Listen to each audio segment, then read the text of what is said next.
Hello everyone.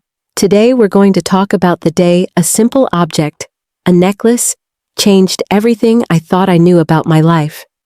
The sun was already dipping low in the sky, casting the living room in a soft, golden glow. Dust motes floated lazily in the warm light, drifting like tiny secrets trying to hide in plain sight. My phone buzzed on the coffee table, but I barely glanced at it. I was too absorbed in the moment until the doorbell rang. That sound, so ordinary, felt unusually sharp in the quiet. I remember walking to the door, my slippers barely making a sound against the floorboards, and opening it to find them, smiling, holding a small box wrapped in silver paper. The paper caught the fading sunlight and gleamed, almost blinding for its size. I laughed, surprised, and asked what the occasion was. They just shrugged, said something about thinking of me, and pressed it into my hands. I should have felt grateful. I should have thought it was sweet. And I did, at least for a moment. But somewhere deep inside, a tiny, almost imperceptible unease stirred. Something about the way they avoided eye contact, the faint tremor in their voice, or maybe the way the gift felt almost too perfect. Still, I tore the wrapping slowly, savoring the reveal. Inside was a deep red velvet box, the kind that promises something precious. My breath caught when I opened it. There it was, a necklace, unlike anything I'd ever owned. A delicate chain of gold, glinting faintly even in the dim light, with a teardrop-shaped pendant inlaid with a shimmering stone that seemed to hold its own tiny universe. I lifted it, felt its cool weight in my palm. It was beautiful. And yet, as I clasped it around my neck, I noticed something strange. A faint engraving on the back of the pendant. The letters were tiny, almost invisible unless you looked closely. I didn't have time to study them because they were already complimenting how it looked on me, urging me to keep it on. In that moment, I brushed aside every odd feeling. I told myself it was just a thoughtful gift. I smiled, thanked them, even hugged them. But deep down, the necklace was already beginning to feel heavier than it should. That night, I couldn't sleep. I lay in bed, the pendant resting against my collarbone, cold and unmoving. My mind kept circling back to the way they had looked at me when I first opened the box. Like they were relieved I'd accepted it. I didn't know it yet, but that necklace was more than a gift. It was the key to a betrayal so deep, it would turn my entire world upside down. So before you get too comfortable, take a moment to like the video and subscribe, but only if you really like what I'm doing here. And I'd love for you to comment where and when you're watching this. I'm always curious about who's on the other side of the screen, because trust me, you're going to want to be here when the rest unfolds. The first few days after I received the necklace were a strange mix of admiration and unease. I wore it almost constantly, not because I wanted to show it off, but because it felt wrong to take it off. Every time I caught my reflection in a mirror, the pendant would glimmer, and I'd think, it really is beautiful. But the beauty never erased the small, persistent itch in the back of my mind. People noticed it, of course. At the grocery store, the cashier's eyes flickered toward my neck before she rang up my items. At work, my colleague leaned in during a meeting, her gaze lingering a second too long before she asked where I'd gotten it. Her tone wasn't admiring. It was curious, almost cautious. The first real red flag came 3 days later. I was in the kitchen making tea when my phone buzzed with a text from my friend Lily. She'd sent a single line. "Where did you get that necklace?" No greeting, no small talk, just that. When I replied, telling her it was a gift, she didn't answer right away. 10 minutes later, another text came through. "You should be careful with that." I stared at the screen, waiting for more, but she didn't elaborate. I called her, and she didn't pick up. That night, I dreamed about the necklace. In the dream, it was heavier. So heavy it felt like it was pulling me into the floor. I could hear muffled voices all around me, whispering, arguing, but I couldn't make out the words. When I tried to take the necklace off, the clasp wouldn't budge. I woke up sweating, the pendant still cold against my skin. The next morning, while brushing my hair, I caught sight of the engraving again in the mirror. This time, I leaned closer. The letters were so tiny, I had to tilt the pendant just right to read them. They formed a name I didn't recognize. 2 initials and a last name. It didn't belong to the person who gave it to me. I thought about asking them directly, but something stopped me. If they had gone out of their way to find or hide this necklace, then asking outright might give away that I knew something. Instead, I decided to play along. I wore it at dinner that night, thanked them again, and pretended everything was normal. But things around me weren't normal anymore.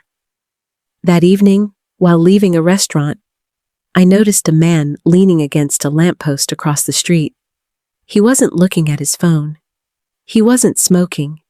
He was just watching me. Our eyes met for a split second, and something about his expression, calm but too focused, made my skin crawl. I didn't tell anyone about it, not even Lily, who still hadn't returned my call. I wanted to believe it was a coincidence, but deep down, I knew coincidences rarely lined up this neatly. The necklace wasn't just a gift, it was a message. I just hadn't learned the language yet. And soon, that language would start speaking back. For the next few days, life moved forward in that uneasy way a storm cloud drifts overhead. You can pretend it's not there, but you know the downpour is coming. I kept wearing the necklace, partly to avoid raising suspicion, and partly because I couldn't stop myself from staring at it. Every time I touched the pendant, my fingers would graze the engraving, and the question burned in my mind. Who was this name? Lily finally called me back on a Wednesday night. Her voice was shaky, like she'd been holding her breath for days. "I'm sorry I didn't respond sooner," she began, but I had to be sure before saying anything. Her words made my stomach tighten. "Sure about what?" I asked. There was a pause. "That necklace? It used to belong to someone else. Someone who disappeared." The word disappeared hung in the air like a weight. My pulse quickened. "What are you talking about?" "I can't explain over the phone," she said quickly. "Just don't let them know you've been asking questions. And whatever you do, don't take it to a pawn shop or jewelry store. Someone might recognize it." Her warning felt like both a lifeline and a trap. I wanted answers, but I also didn't want to invite danger. And yet, the more she said to avoid digging, the more I had to dig. The next day, I casually asked the person who gave it to me where they bought it. Their eyes flickered, so fast I almost missed it, before they smiled and said it was custom-made. Something in their tone was too rehearsed, too smooth. That evening, I sat at my desk with the necklace in my hand and typed the engraved name into a search engine. The results weren't many, but one caught my attention, a news article from 2 years ago. The headline made my heart pound. "Local woman missing under suspicious circumstances. Family offers reward." I clicked. The photo showed a smiling woman in her late 20s, wearing the exact same necklace, same teardrop pendant, same delicate chain. The article described how she'd been last seen leaving a dinner party and never returned home. No suspects were named, but police suspected foul play. I stared at her face, at the necklace that now rested in my palm. It felt like the stone was suddenly burning against my skin. That night, sleep didn't come. Every creak in the house sounded like footsteps. I kept glancing at my phone, half expecting Lily to call again, half dreading she might. And somewhere in the early hours of the morning, I made a decision. I needed to trace the necklace's path. The first step was finding out who had given it to the person who gave it to me, and I suspected they weren't going to tell me willingly. 2 days later, I got my chance. At a weekend gathering, while they were busy talking to someone else, I slipped away and searched through their study. In the top drawer of the desk, under a pile of receipts and random papers, I found a small folded card. On it, in neat handwriting, was a date, a location, and a name, different from the one engraved, but still unfamiliar. It was the kind of clue you don't just stumble upon. It was the kind of clue someone hides. I didn't know it yet, but that card was about to open a door I could never close again. That small folded card felt heavier than any paper should. I stood there in the dim light of the study, holding it between my fingers, feeling the texture of the ink and paper, as if some part of it might speak if I held it long enough. The handwriting was precise, deliberate, not hurried. The date was from 3 months before I'd received the necklace. The location was a high-end restaurant across town, the kind of place where reservations book months in advance. And the name wasn't familiar at all. I slipped the card into my pocket just as I heard footsteps approaching. My pulse quickened. I quickly pushed the drawer shut, smoothed the papers on top, and stepped away from the desk. They entered the room moments later, smiling casually, but their eyes flickered over me like they were taking inventory. The rest of the evening passed in polite conversation and forced smiles, but my mind was somewhere else entirely. That name, that date, that restaurant. I needed to know what had happened there. The next morning, I drove across town and parked across the street from the restaurant. Even in daylight, it looked untouchable. Polished glass windows, doormen in crisp uniforms. I went inside, pretending to be interested in making a reservation. While the hostess scrolled through her tablet, I casually asked about the date on the card, saying a friend might have celebrated something here then. She glanced at me, almost hesitating, before saying, "That night. Yes, I remember. There was a private event in the back room, very exclusive." My curiosity sharpened. "Do you remember who booked it?" I asked, trying to keep my tone light. She gave a polite but firm smile. "I'm afraid I can't share that information." I left with nothing but that same gnawing feeling in my gut, and the confirmation that something significant had happened that night. Back in my car, I searched the name from the card. It didn't lead to a social media profile or news article. Instead, it brought up an old forum post buried in a thread about local business networking events. The post was brief, mentioning that this person had been seen at the same restaurant the night of the mystery party. No details.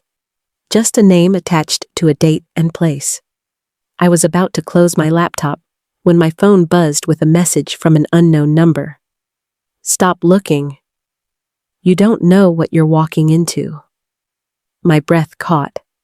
I stared at the words, my reflection faint in the dark screen. Whoever sent it knew exactly what I was doing, and probably why. I didn't reply. Instead, I sat there in the driver's seat, the city moving around me, and realized I was past the point of turning back. The necklace, the engraving, the card, the missing woman, they were all threads in the same web, and I had already stepped into it. That night, I put the necklace back on and looked at myself in the mirror. I wasn't just wearing a piece of jewelry anymore. I was wearing a question that demanded an answer, and I was willing to risk everything to find it. It happened so suddenly, I almost thought I imagined it. I was standing in front of the bathroom mirror, brushing my hair before bed, when the brush caught the thin gold chain of the necklace. It wasn't a hard tug, but enough to twist the pendant in my fingers. And that's when I saw it.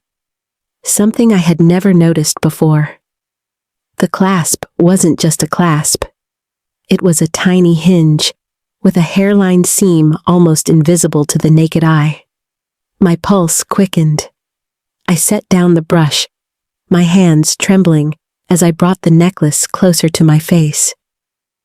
With a careful push of my thumbnail, the hinge clicked open, revealing a small compartment inside the pendant. Inside was a scrap of paper no larger than my fingernail, folded so many times it looked like a speck. My breath felt trapped in my chest as I unfolded it, layer by layer. When it finally lay flat on my palm, I could barely read the faded ink. But the message was clear enough. Ask about the river. That was it. No name, no signature, no explanation. Just those 4 words. I sat on the bathroom floor for nearly half an hour, staring at the note. My mind spun in a dozen directions. What river? Why was it hidden here? And most importantly, who put it there? Was it the missing woman? Someone trying to help her? Or someone sending a warning? That night, sleep was impossible. Every time I closed my eyes, I imagined a dark, winding river, the water swallowing secrets whole.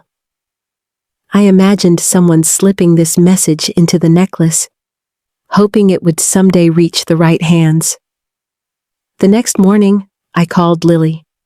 When I told her about the note, she went silent. I thought the call had dropped, but then she whispered, "I think I know what it means." According to her, there was a place just outside of town, a narrow, secluded riverbank people rarely visited. It was known among locals for one thing, a single incident years ago when a woman's belongings were found there after she vanished. No one had ever found her. I didn't tell Lily what I was already planning, but she must have sensed it. "Don't go there alone," she warned. "Promise me." I promised. I lied.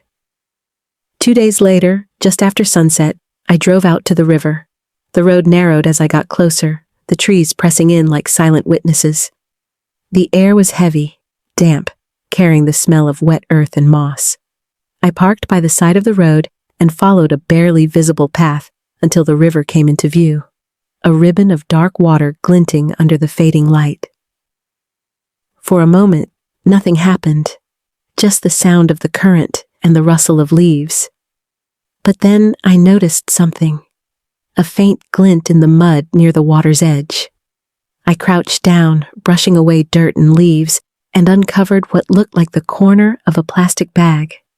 Inside was a weathered leather wallet, its contents swollen from water damage. The ID inside belonged to the missing woman. My stomach twisted. I had proof now, proof that she had been here. But as I stood up, I realized something that sent a cold wave through me. I wasn't alone. The sound was subtle at first, just the faint crunch of leaves behind me. I froze, my breath catching, every muscle in my body tense. The air felt heavier, like the night itself was leaning in to listen. I turned slowly, scanning the tree line. At first, I saw nothing. Then, a figure emerged from the shadows. A man, tall, wearing a dark jacket with the hood up. His steps were unhurried, deliberate, like he wanted me to know he was there. My first instinct was to run, but the narrow path back to my car meant I'd have to pass dangerously close to him. So I stood my ground, clutching the wallet tighter in my hand. "You shouldn't be here," he said, his voice low but steady. I swallowed hard. "Do you know what happened to her?" I asked, my voice sharper than I intended. He tilted his head, studying me.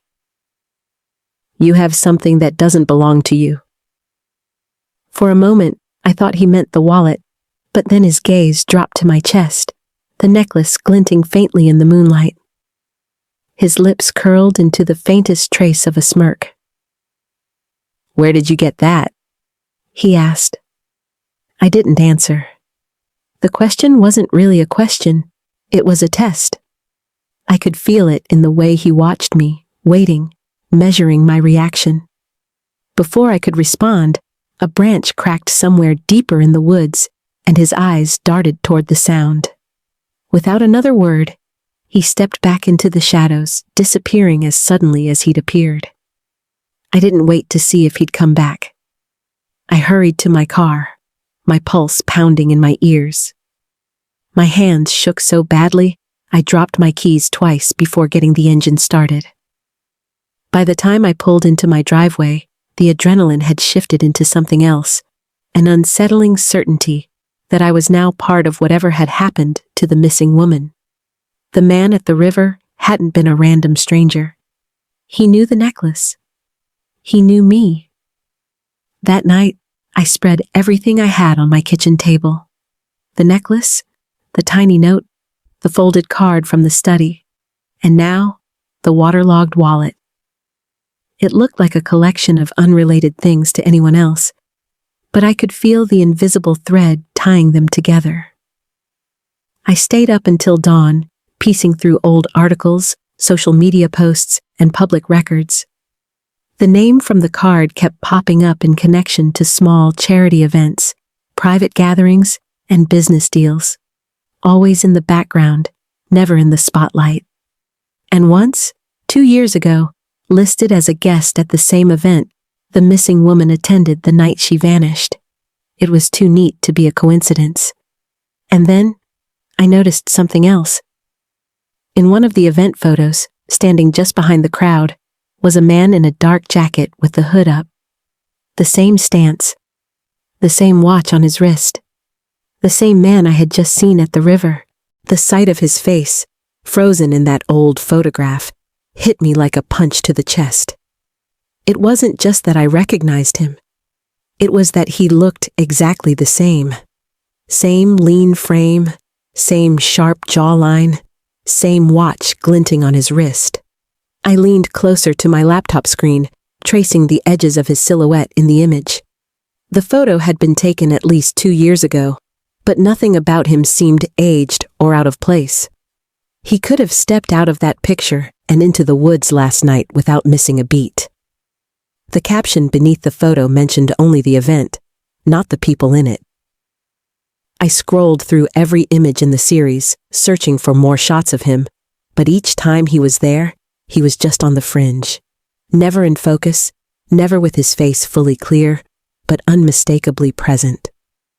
I printed the photo and added it to the growing pile of evidence on my kitchen table.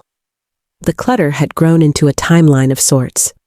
The gift of the necklace, the engraving, the card from the study, the note inside the pendant, the missing woman's wallet, and now, this man who seemed to hover like a shadow over every piece.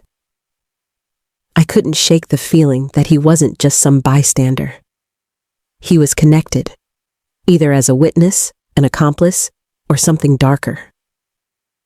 The next morning, I decided to find the name behind the face. I started with the obvious: reverse image searches, facial recognition tools, local public records, but nothing came up. It was like he didn't officially exist. By noon, my frustration had reached a breaking point. I called Lily. "I need your help," I said. "I think I've found someone who's involved." She hesitated. "Involved how?" "Enough to be there the night she disappeared. Enough to show up at the river last night." Silence. Then she asked, "Did he speak to you?" "Yes," I admitted. "He asked where I got the necklace." Her tone shifted, urgent now. "Listen to me carefully. If he knows you have it, you need to be careful about where you go, who you talk to. People like him don't just show up by accident." "People like him?" I repeated, but she didn't explain. Instead, she gave me an address. "There's someone you should meet. She's not easy to find, and she doesn't trust easily. But if anyone can tell you who that man is, it's her." The address led me to a quiet street on the edge of town. The house was small, tucked behind an overgrown garden, its windows shuttered. I knocked once, then again. Finally, the door opened just wide enough for me to see a woman's eyes, sharp, assessing. "I know why you're here," she said before I could speak. Her gaze dropped to my necklace. but you need to understand something before you start asking questions." She stepped aside to let me in. "You're not the first person to come looking for the truth about that necklace," she said, her voice low. "But you might be the last." The door clicked shut behind me with a finality that made my skin prickle. Inside, the air smelled faintly of old books and something herbal. Maybe tea, maybe something stronger.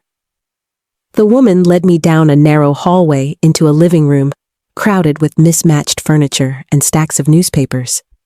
It felt less like a home and more like a hideout. She motioned for me to sit in an armchair near the window, then lowered herself into the seat opposite. For a long moment, she didn't speak. She just looked at me, at the necklace, like she was cataloging every detail. "You're wearing trouble around your neck," she said finally. "And you have no idea how deep it runs."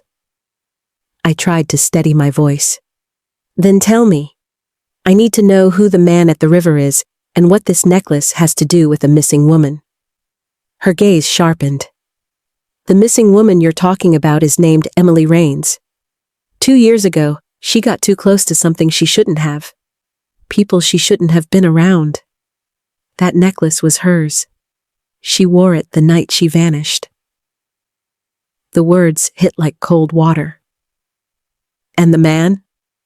She leaned back, crossing her arms.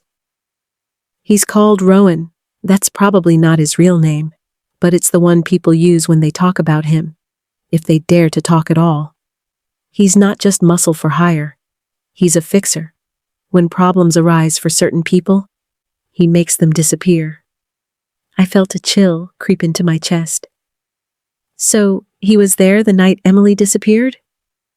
She nodded slowly. "And he's been circling ever since, which means he knows you're looking." My fingers tightened around the pendant. "Then why give the necklace to me?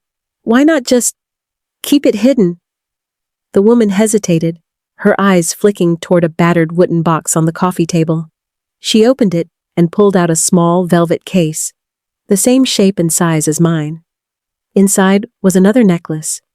Identical chain, identical pendant, but this one was scratched and dull, the clasp broken.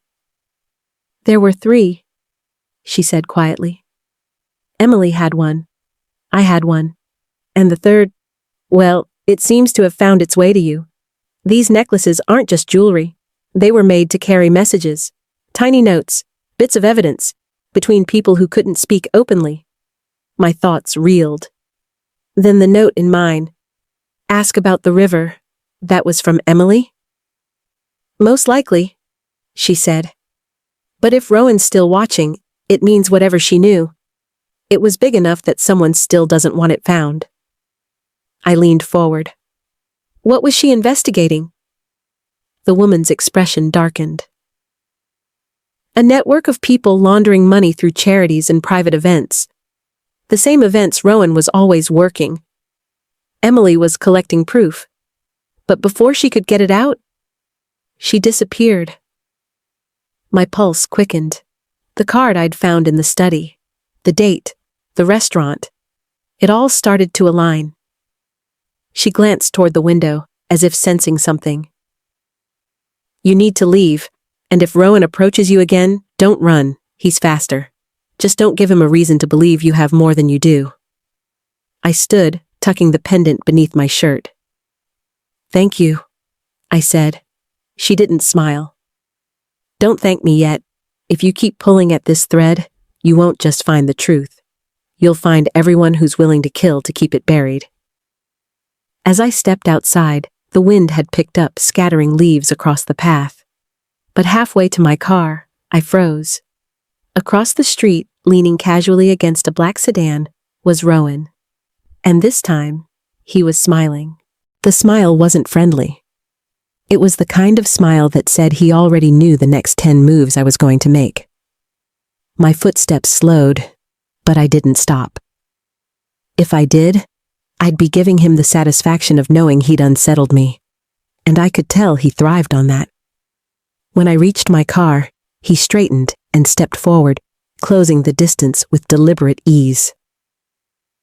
"You've been busy," he said, his voice carrying that same low, even tone as at the river. I kept my hand on my car door.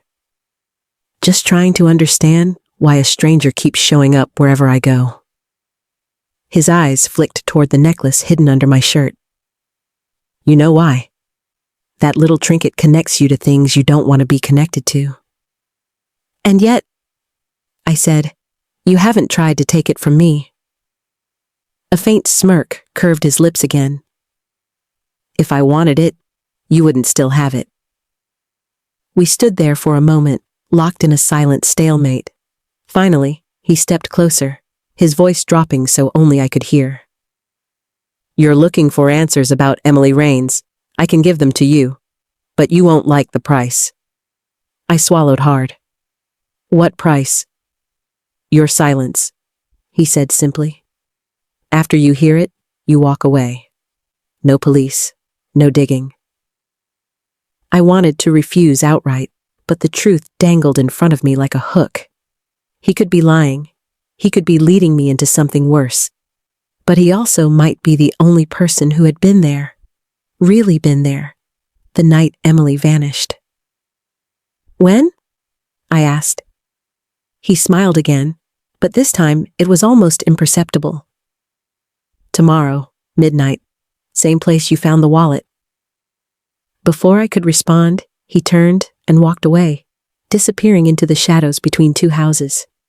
Back inside my car, I sat gripping the steering wheel, my mind racing. I should tell Lily. I should tell the woman in the shuttered house. But I knew if I did, they'd both tell me the same thing. Don't go. Which, of course, would make me want to go even more.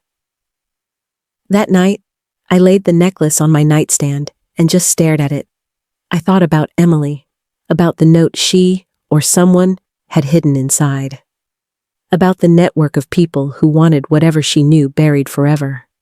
And about Rowan, whose calm demeanor seemed less like control, and more like someone who'd been in this game long enough to stop fearing the stakes. The next day was a blur. Every sound outside my window made me glance up. Every passing car made me wonder if it was him. I couldn't focus on work, couldn't eat, couldn't shake the anticipation that had taken root in my chest. By the time midnight approached, I was already at the riverbank, my breath visible in the cool night air. The water whispered against the rocks, and the trees swayed like they were holding their own counsel. I didn't see Rowan at first. I only heard him, footsteps approaching on the damp earth, slow and unhurried. Then he emerged from the darkness, hands in his pockets, and for the first time, I noticed something different. He wasn't alone. The second figure emerged from the shadows just behind Rowan, and my breath caught. It was a woman, tall, slender, with her hair tied back in a neat twist. She wore a long coat that brushed the tops of her boots, and her expression was unreadable. Rowan stopped a few feet away from me, the woman at his side like an unspoken threat. "This," he said, tilting his head toward her, "is Maris. She's going to help. Fill in the blanks for you." Maris's gaze swept over me in one slow, deliberate pass. "You're the one with the necklace," she said, her voice smooth but cold. "Emily wasn't supposed to lose it." I tightened my grip on the wallet I'd brought from the riverbank. "She didn't lose it. It ended up with someone who wanted me to find it." Maris's eyes narrowed, but Rowan's faint smirk returned. "Let's walk," he said. Without waiting for me to agree, he turned toward a narrow trail that followed the river downstream. The three of us moved in silence for several minutes, the only sound the crunch of wet leaves underfoot and the distant rush of water. Finally, Rowan spoke. Emily was close to exposing something she shouldn't have. Money, names, places. She got sloppy, and sloppy gets people hurt. "Or missing," I said. He glanced back at me. Same thing sometimes. Maris's voice was sharper. She trusted the wrong person. That's why she's gone. I stopped walking. And who was that person? Rowan and Maris exchanged a look I couldn't read. Then Rowan said, "You already know. You just don't want to believe it." My mind raced through the small circle of people I'd trusted enough to let near me lately. My stomach twisted as one face kept rising to the surface. Rowan continued. "The person who gave you that necklace didn't do it as a kindness. They did it to see what you'd do. To see if you'd follow the same trail Emily did." It felt like the ground under me shifted. "Why me?" Maris shrugged. "Because you're predictable, curious, and curiosity can be useful, or fatal." The air between us grew heavier. I felt the weight of the necklace at my collarbone, as if it knew it was the reason I was standing here with these two strangers who knew far too much. Rowan stopped at a bend in the trail where the river widened and slowed, the water black in the moonlight. "This is where Emily was last seen," he said. "She met someone here. She thought she was handing over proof of what she'd found. Instead, she handed over her life." Maris stepped closer, her voice barely above a whisper. "And now, you're standing in the same place, wearing the same necklace, chasing the same truth. Tell me, do you think your ending will be different?" For a long moment, none of us moved. Then Rowan broke the silence. "You wanted answers. Now you have them. The question is, what are you going to do with them?" The night around us felt suddenly alive, like every shadow was leaning in to hear my answer. And I realized, with a cold certainty, that whatever choice I made next would decide whether I ever walked away from this river again. I didn't answer Rowan right away. My mind was too busy cataloging everything he and Maris had just said, and what they hadn't said. The necklace wasn't just a clue anymore. It was bait. Emily had worn it here, trusting someone, and that trust had cost her life. And now I was wearing it in the same place, at the same hour. I took a slow step back, my shoes sinking slightly into the damp earth. If the person who gave this to me is the same person who betrayed Emily, why keep me alive this long? Rowan's smirk faded, replaced by something harder to read. "Because you're still useful. Emily's disappearance rattled people, made them cautious. You, on the other hand," he shrugged. "You've made them curious again. They want to see what you'll uncover, and who you'll bring down with you." Maris's gaze was unflinching. "They're watching you. Not just Rowan, not just me. If you've been asking questions, someone already knows the answers you found." My chest tightened. "Then I need to disappear. I need to get out of this." "You can't," Rowan said flatly. "Once you're in the circle, the only way out is—" He let the sentence hang. Maris finished it for him. "To take someone else's place." A gust of wind rushed through the trees, carrying the cold scent of the river. I thought about Lily, about the woman in the shuttered house, about everyone I'd spoken to since I started chasing the truth. Each one of them could now be marked simply because I'd involved them. "I'm not giving this back," I said, my hand instinctively covering the pendant. "Not yet. If Emily died for whatever this holds, then I'm not walking away without knowing why." For the first time, Rowan's expression softened, though I couldn't tell if it was respect or pity. "Then you'd better move fast. You're running out of time." They left without another word, fading into the tree line as if the forest swallowed them whole. I stood by the river until the moon sank lower, trying to absorb the gravity of what I'd just learned. Back home, I didn't sleep. I took every scrap of evidence I'd collected, photos, notes, the wallet, and spread them across the floor. The connections were clearer now. The dates on the receipts in the study lined up with the events Rowan mentioned. The name on the folded card appeared in more than one guest list. And there, in a blurry background of one photograph, was a figure that chilled me to my core. It wasn't Rowan. It wasn't Maris. It was the person who had handed me the necklace in the first place. They had been at the river the night Emily disappeared. I stared at their blurred profile until my vision blurred too, my breath shallow. Every memory I had of them felt rewritten, each smile now edged with something sinister. I wasn't chasing a mystery anymore. I was chasing someone I knew, and the closer I got, the more certain I became. This wasn't about uncovering the truth. It was about surviving it. By morning, the adrenaline had burned away, leaving a hollow ache in its place. I couldn't unsee the photograph. Couldn't pretend I hadn't recognized the person who'd given me the necklace. It was strange how quickly trust could rot once you saw it from the right angle. All those small moments I'd ignored came rushing back.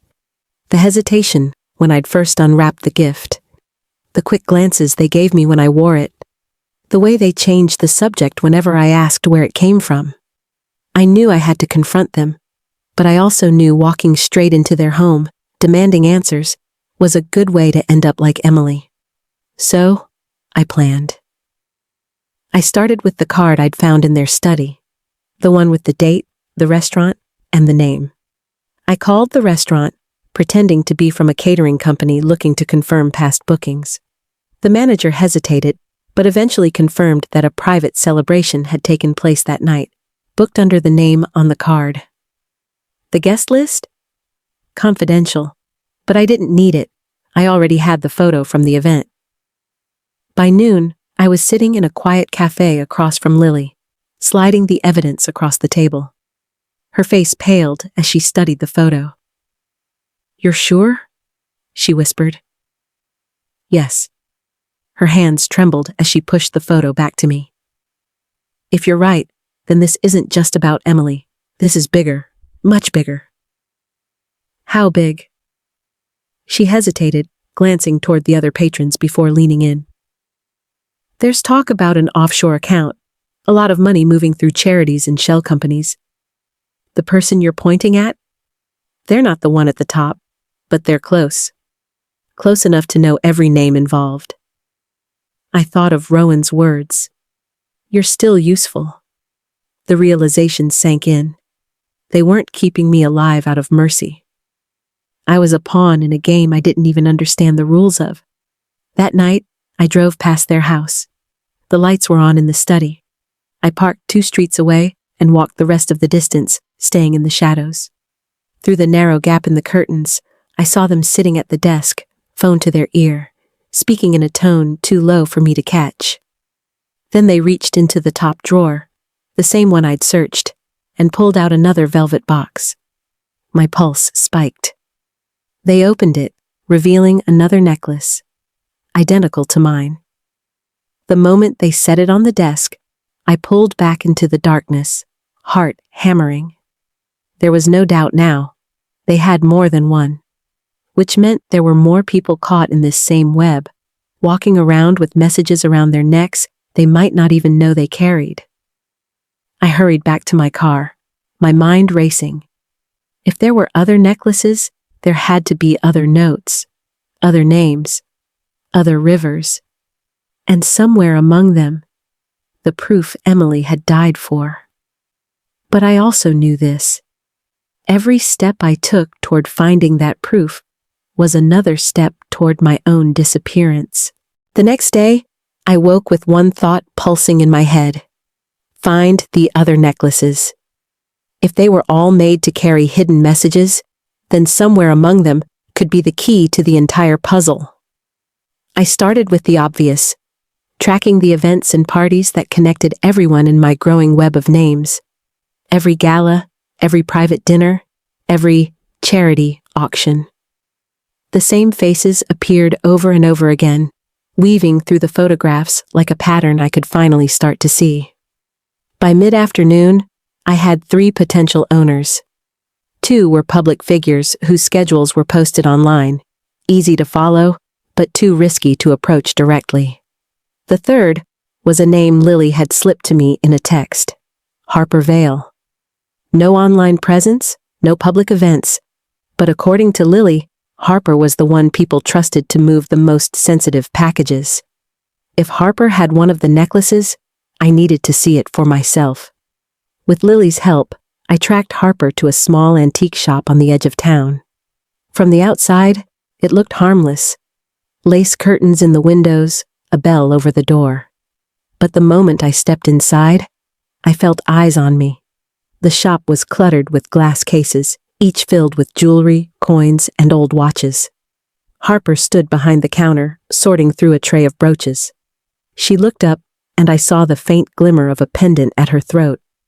Identical chain, identical teardrop shape. I forced a smile. Beautiful necklace, I said, nodding toward it. Her hand brushed over it instinctively, almost protectively. It was a gift, she replied, her voice careful. I have one just like it, I said. That made her pause. For a moment, her expression flickered. Curiosity, then wariness. Not many of these around, she murmured. I took a step closer, lowering my voice. Did yours come with a message? Her eyes locked on mine, sharp and searching. Who sent you? Before I could answer, the bell over the door jingled. I turned slightly, and my stomach dropped. Rowan had just walked in, his hands in his pockets, that faint smirk back on his lips. Harper, he said smoothly. I see you've met our collector. She didn't look at him. Her gaze stayed fixed on me, but something in her shoulders eased, like his presence was both a shield and a warning. Rowan strolled over to a display case, pretending to study a set of old coins. If you've got something to say to her, say it, he said without looking up. I swallowed. I'm trying to find out what happened to Emily Rains. Harper's jaw tightened.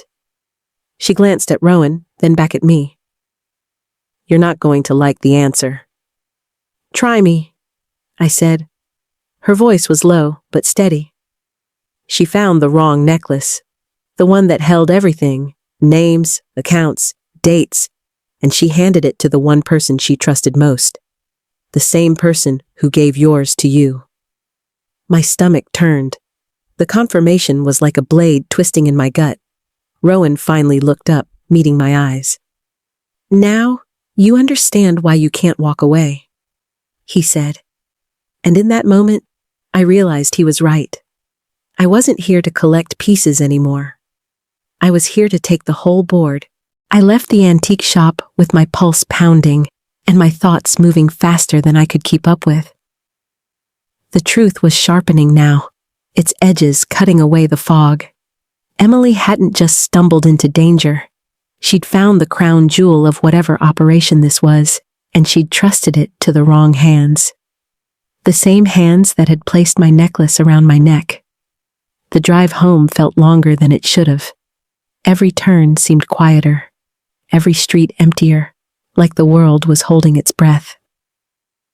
I kept checking the rearview mirror, half expecting Rowan's black sedan to be there. It never was. That didn't make me feel safer. At home, I spread everything out on the floor again. Photos, the folded card, the note from inside the pendant, the wallet, and now the fresh memory of Harper's words. I traced the connections over and over until my eyes burned. I thought about calling Lily, but I couldn't bring myself to drag her in further. She'd already risked too much. If Rowan was right, and Harper too, then the only way to end this was to get my hands on that original necklace. The one Emily had entrusted before she disappeared.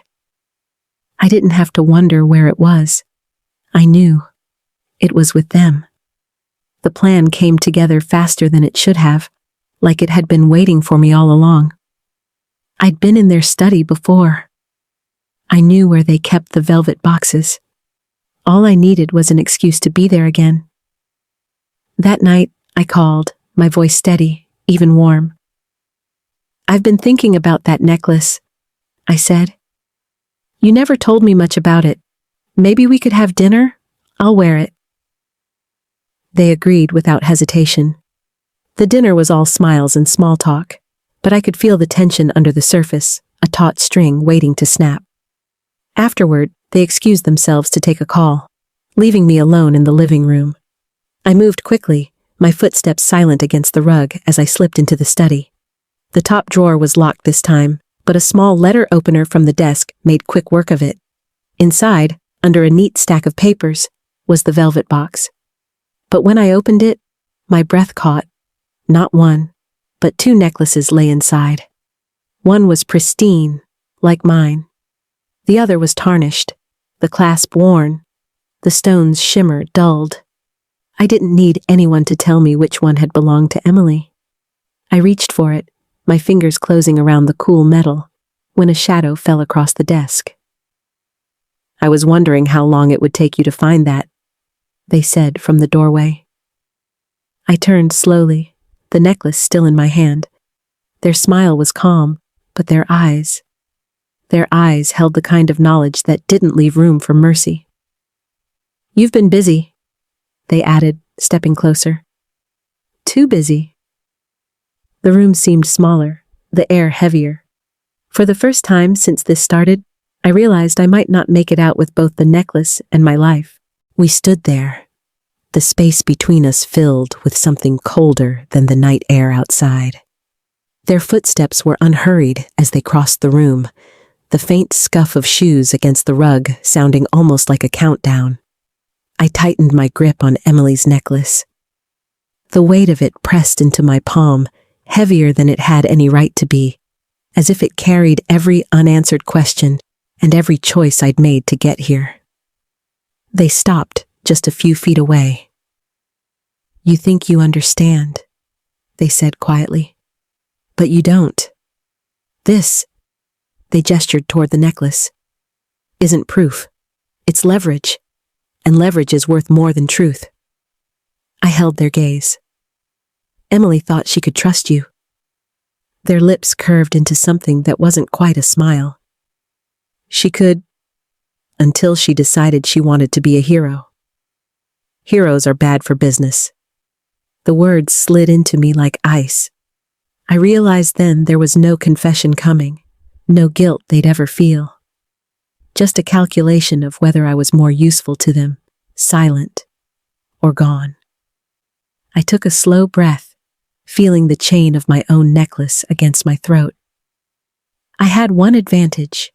They didn't know about the copies of the photos, the notes, the hidden drive where I'd stored everything. Even if they took the necklaces, the story wouldn't vanish with me. I'm not Emily, I said, my voice steady, and I'm not walking away. For a moment, they just studied me, eyes narrowing slightly, like they were trying to decide if I was bluffing. Then, with a sudden, almost casual shrug, they stepped back. Then I suppose we'll see how long you last. They moved toward the door, their tone light again, almost mocking. Keep the necklace, consider it a gift. I waited until I heard the soft click of the front door before I let my shoulders drop. The study felt emptier without them, but not safer. The necklace in my hand seemed to pulse with everything I'd uncovered and everything I hadn't. That night, I didn't run. I didn't hide. I simply placed both necklaces, the one they'd given me and the one that had belonged to Emily, into a small wooden box and locked it away. Not because I was done, but because the game wasn't over. The truth was still out there, scattered in pieces, hidden in rivers and velvet boxes, in whispered warnings and faces that appeared in the background of photographs. And one day, when the moment was right, I'd put all those pieces together and let the whole world see. For now, the necklaces rested far from sight, their shimmer dulled in the dark. But I could still feel their weight in the air. Heavy, waiting. And in the quiet, I whispered a promise, not just to Emily, but to myself. I'll finish what you started. Thank you for reading the whole story. Hope you will support my next products.